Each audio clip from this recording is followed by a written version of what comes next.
I am Joanna Smith. I am a reporter based in the Ottawa Bureau of The Logic, which is Canada's business and tech newsroom, a digital outlet founded in 2018. And I cover international trade for The Logic with a primary focus on Canada-U.S. relations. For obvious reasons, I began this role in January of this year. Sure. Carlo Dade. I'm the Director for International Policy at the School of Public Policy at the University of Calgary, and also Director of the New North America Initiative, a program funded by the government of Alberta to increase an understanding of the changes in the U.S. and develop policy responses for Canada in light of the changes we're seeing in North American relationships. Okay, great. So we're here to look ahead to an eventual ruling from the Supreme Court on the tariff case involving President Trump's tariffs. Not all the tariffs, of course, but the ones that use the IEEPA authority, which affect Canada in particular, because that was the authority that he brought in the initial 25%, now 35% tariffs on Canadian goods, with the exception of energy and potash, which is at 10%. So let's start really high level, Carlo. What are you looking for in an eventual ruling from the Supreme Court, particularly in terms of what Canada should be hoping to see? Right. So looking at the use of the International Emergencies Economic Powers Act and the other tariff authorities that President Trump has is something that I've been doing for the past 5 years in an intense sort of way. And the fact that we are now at the Supreme Court with a challenge to the president's use of emergency powers, which have been ceded or granted from Congress to the president, is something that we've been expecting to see. I think the other guests that we'll have on, the folks that we've engaged to write papers, we've all been expecting this for years now. So, an interesting point with this is that there have been two manifestations of the use of the president's emergency tariff authority. One is the use against Canada, Mexico, and China, what's referred to as the fentanyl tariffs or the immigration tariffs. But the one that we got hit with first, the second use is the Liberation Day tariffs. Now, the focus there wasn't fentanyl because, well, Iceland isn't responsible for shipping fentanyl to Canada. So that wouldn't apply, of course, to the rest of the world. Large chunks, but not the entirety. And those tariffs were based on a worry about trade deficits with the U.S. So you have two uses, and both have been combined in one case in the Supreme Court.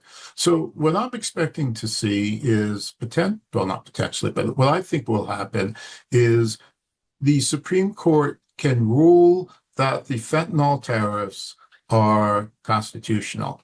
There is an emergency because the president gets to define emergency.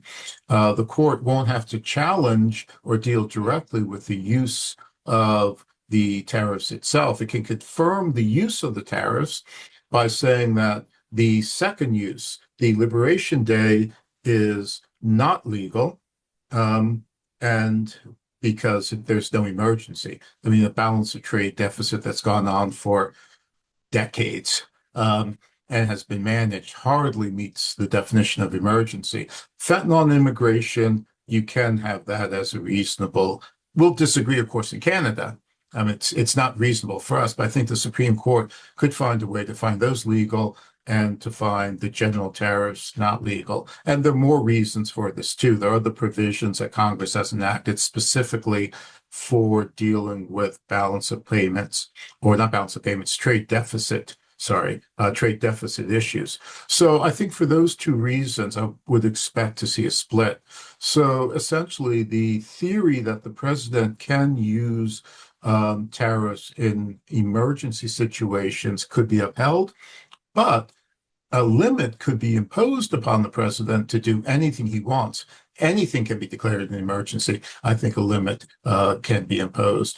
For Canada, this leaves us in a more precarious situation. The rest of the world will have their emergency tariffs obviated.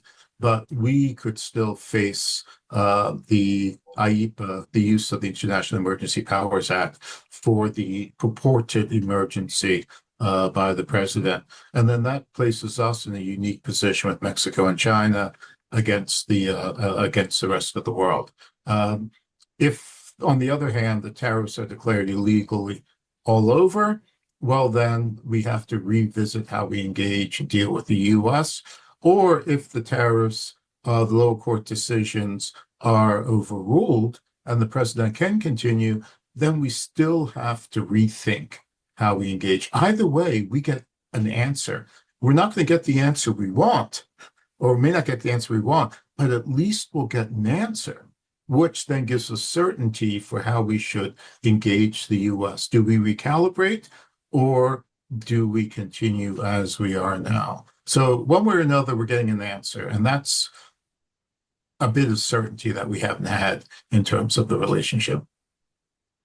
Okay, thank you. So one thing I've been noticing over the past few months, there's already been a recalibration in terms of not just, of course, our whole relationship with the US, but even in the fight against the tariffs. So initially, when the fentanyl tariffs were imposed, there was a lot of focus on showing the US that Canada was not a problem, increasing funding and action at the border, the appointment of the fentanyl czar, and then just this real focus on fighting the narrative with facts, right? And over time, we have seen, a couple of days after the tariffs took effect, there was this carve out that was granted for goods that are compliant with CUSMA or USMCA.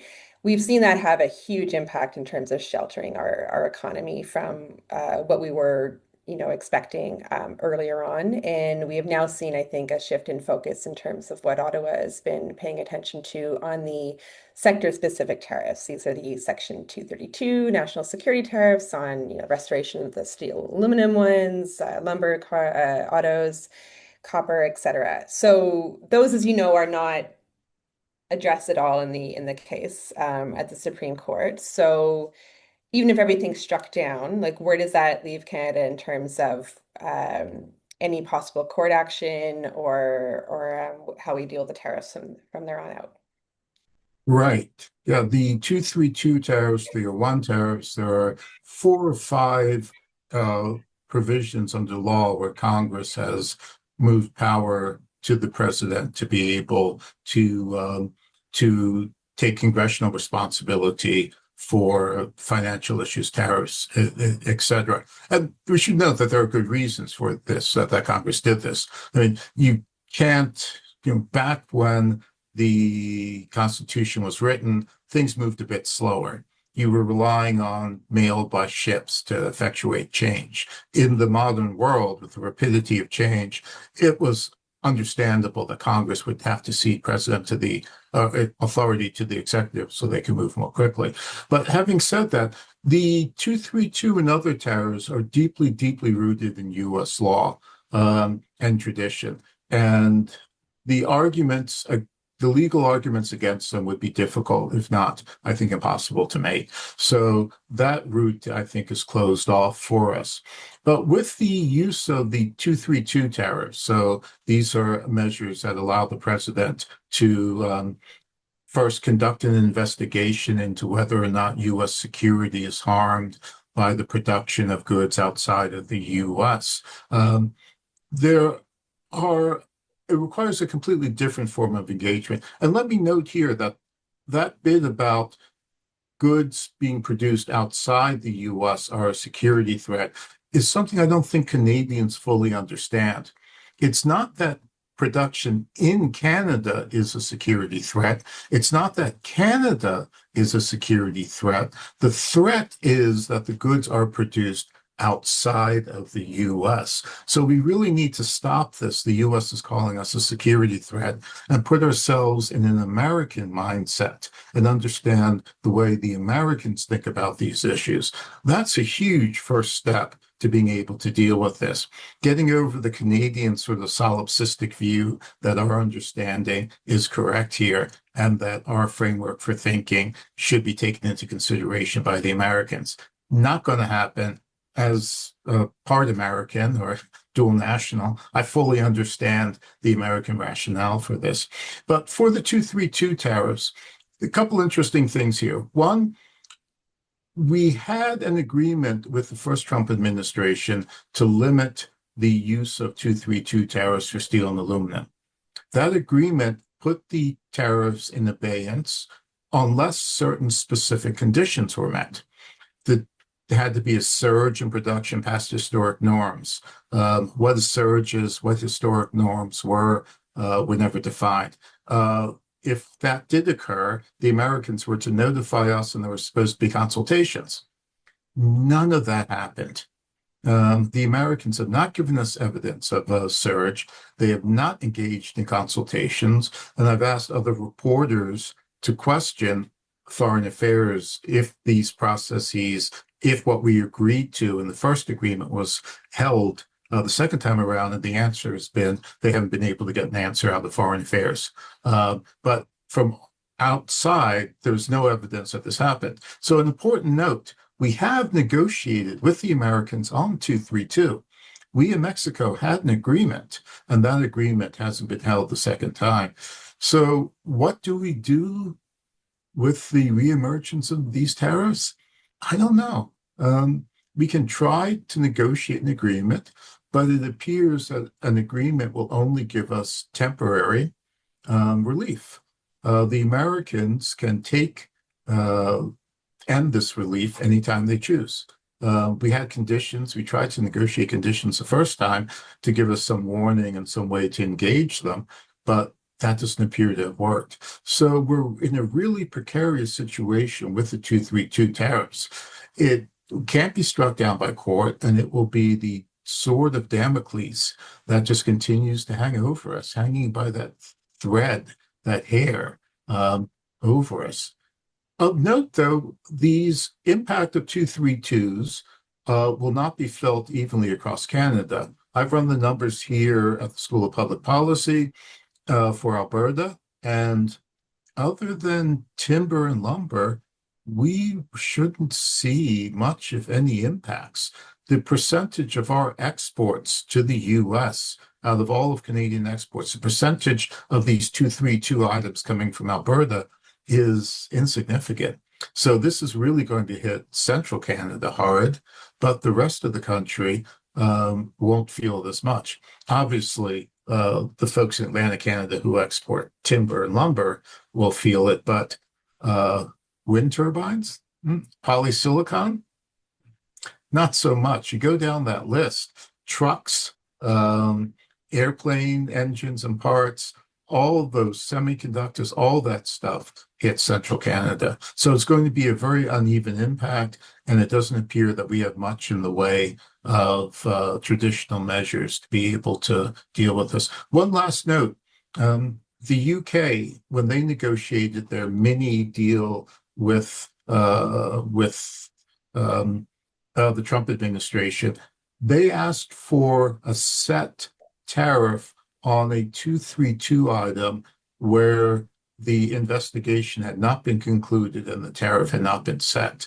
So maybe going forward in negotiations, we need to follow that route. And for what it's worth, ask for tariffs on 232 items before the investigations are concluded to give industry some certainty that they won't wake up to find the decision's been made and Trump has pulled a tariff out of thin air. They'll at least have some certainty as to what it's on that list. And we have a list from the Americans. We know what's coming, and we know that it takes months to do an investigation. So as opposed to IEEPA tariffs, at least we have some warning, some time to prepare.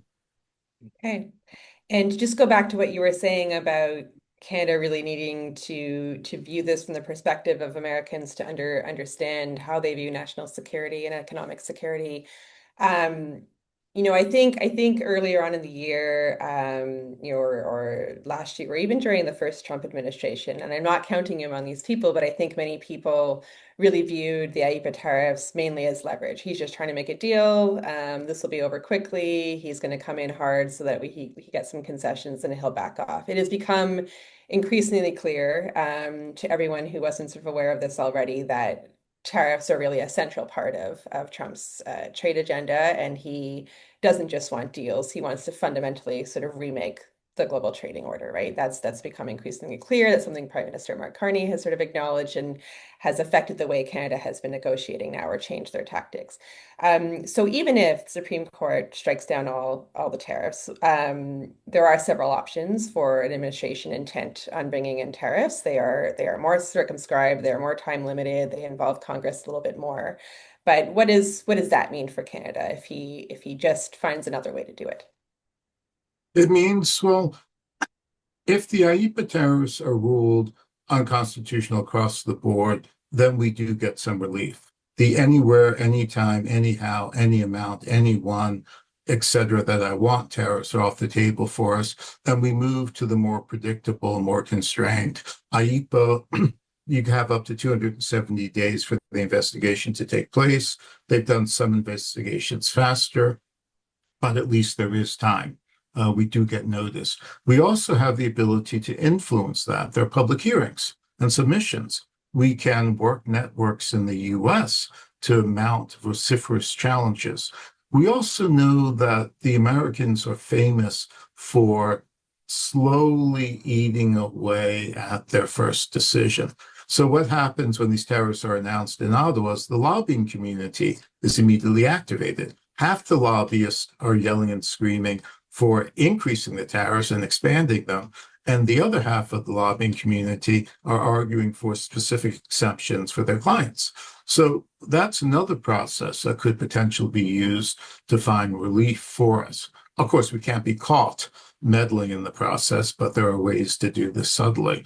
But that changes how we can think about this. With some of the other tariffs, there are limits on the amount, 150% for I forget how many days or how many months.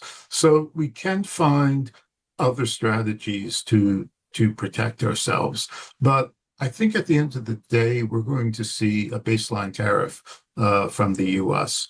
They're using the tariff revenue, well, they were planning to use the tariff revenue to fund government services, but what they're actually doing is using the tariffs to pay for the tariffs. And what that means is the money that Americans pay for goods imported from China is the government turns around and hands that to American farmers to pay for losses that they're suffering. And this time around, it's even worse. They're using the money to fund SNAP, supplemental nutrition assistance, food stamps. They're using the money to cover shortages in food stamps to offset harm caused by rising food costs due to the tariffs. So, the administration's attempt to use the money for other goods, I think, can work if they lower the rates and get it down to a lower baseline level.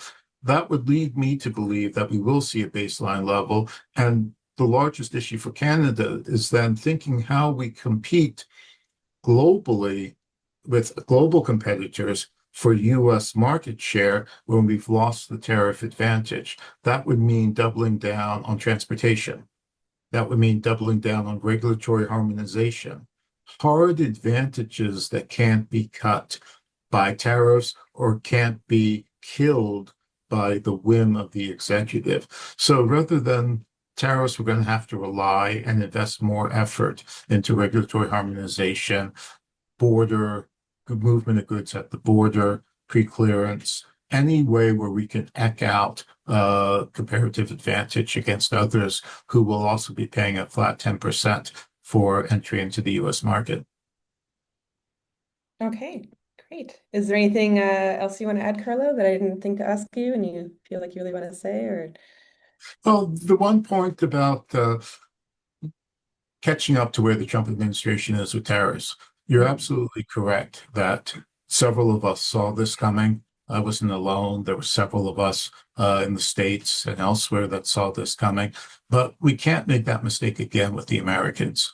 And so that's, of course, why we've set up the New North America Initiative. We're looking at generational change in the US and the messiness of generational structural change. This isn't going to be over with the Trump administration. we don't know what's coming from the Democrats or the progressives. If you look at the views on tariffs, there's kind of a horseshoe where you get to tariffs and the right and left are awfully close. A lot of this could be coming from Bernie Sanders or AOC, not just Orrin Cass and folks on the right.